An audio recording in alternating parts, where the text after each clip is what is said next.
মসজিদে ৭০,০০০ ফেরেশতা ইবাদতের জন্য চান্স পায়। প্রতিদিন কয় হাজার? একবার ঢুকে যে বের হয়ে যায় কিয়ামতের আগে দ্বিতীয়বার আর তারা চান্স পাবে না। আল বাইতুল মামুর ওইটা শেষ, এরপরে সিদরাতুল মুনতাহা। কি নাম? সীমান্ত বৃক্ষ। এটা আরো বড়, একটা বিশাল বড় বড়ই গাছ আল্লাহ বানাইছে। ওয়া ইলাইহি ইয়ানতাহি ইলমুল মালাইকা, ফেরেশতাদের জ্ঞান সীমানা ওইখানেই শেষ। এর উপরে কি হয় ফেরেশতারা আর জানে না। ফেরেশতাদের ক্ষমতা এখানে শেষ। সিদরাতুল মুনতাহা, সিদরাতুল মুনতাহার এরিয়া শেষ, এরপরে শুরু হয় আল্লাহুল মাহফুজ, কোরআনের বাড়ি। কোরআনের বাড়ি কই? বাল হুয়া কুরআনুম মাজিদ ফি, এটা মিন দুররাতিন বাইদা, সাদা ঝকঝকে ডায়মন্ড দিয়ে আল্লাহ বানাইছে। আমাদের সবার তাকদীর ভাগ্যলিপি ওইখানে লেখা, কি হবে না হবে। কোরআনের বাড়ি ওইটা শেষ, এরপরে শুরু হয় লা জামান লা মাকান এরিয়া। ওইখানে কোনো জামান নাই, মাকান নাই, no time no space area শুরু। ওইখানে কুরসি, যেখানে আল্লাহ পা রাখেন বা কুদরতি পা রাখেন, আল্লাহর কুরসি। বড় রাজা বাদশারা সিংহাসনে বসে পা রাখে একটা টেবিলের উপর, শাহী টেবিল, ওইটার নাম কুরসি।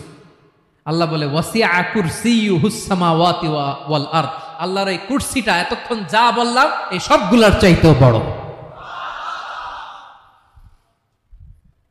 কুরসির উপরে আছে আল্লাহর আরশ, আর রহমানু আলাল আরশি ইস্তাওয়া, রব্বুল আলামিন ওই আরশের উপরে। আমি যেমনি চেয়ারের উপরে এরকম না, যেভাবে আল্লাহর জালালিয়াত, হিজ হাইনেস, হিজ রয়্যালনেস, আল্লাহর জালালিয়াত, আল্লাহর কুদরতের মাধ্যমে যেভাবে আল্লাহ আরশের উপর থাকা দরকার, আল্লাহর সত্তা, আল্লাহ ঠিক ওইভাবে আছেন, আরশের উপরে আছেন।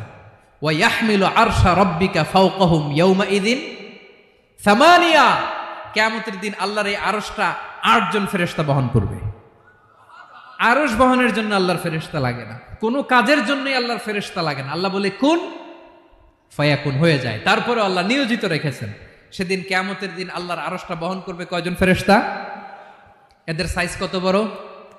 হ্যাঁ, শুনতে মনে চায়? বিশ্বনবী বলেন ইন্না মা বাইনা শাহমাতি উযুনিহি ইলা আতিকিহি মাসিরাতু ৭০০ সানা। বিশ্বনবী বলেন ওই ফেরেশতার সাইজ আমি দেখে এসেছি। কত বড় শোনো, যারা আল্লাহর আরশ বহন করবে, পুরো সাইজ বলা যাবে না। বিশ্বনবী বলেন ওই ফেরেশতার কানের লতি থেকে কাঁধ বরাবর। আপনার কানের লতি থেকে কাঁধ কতটুকু হবে? ৪ আঙ্গুল ৫ আঙ্গুল।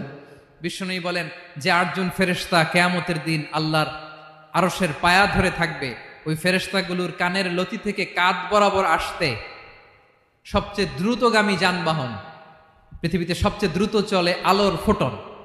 আলোর ফোটন ১ সেকেন্ডে চলে ৩ লক্ষ কিলোমিটার। কয় লক্ষ কিলোমিটার? ১ ঘন্টায়?